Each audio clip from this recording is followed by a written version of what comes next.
A vy si moc nesmíte, budete patřát do mě. A vy jste taky, kdybyste dovolili jenom tak kroky, budete nikdo nesmíte zůstat u Lábana. Nikdo. Já vás chci všechny úplně do jednoho. Já nejsem totiž vůbec skromný člověk, abyste věděli. Já vás chci všechny. Nechci vůbec nikoho, aby zůstal u Lábana. Ty si moc nesmí, bratře, tebe počmárám, abys domů nešel.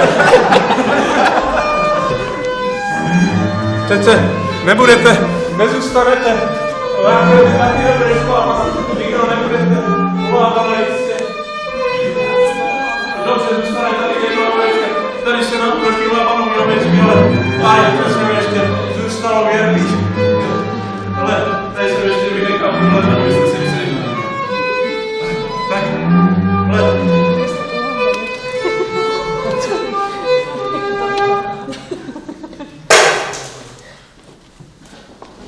Jak vidíte,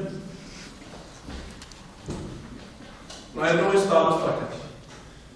A počet strakatých koutků se celkem hojně rozrostl.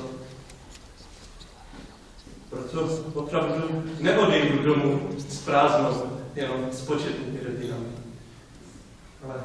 Ale již mé rodiny, pojďte na dalekou cestu, zpět do mé rodné země.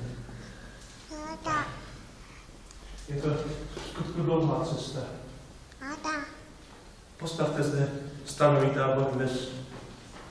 Dnes musím spát mimo tábor v poušti.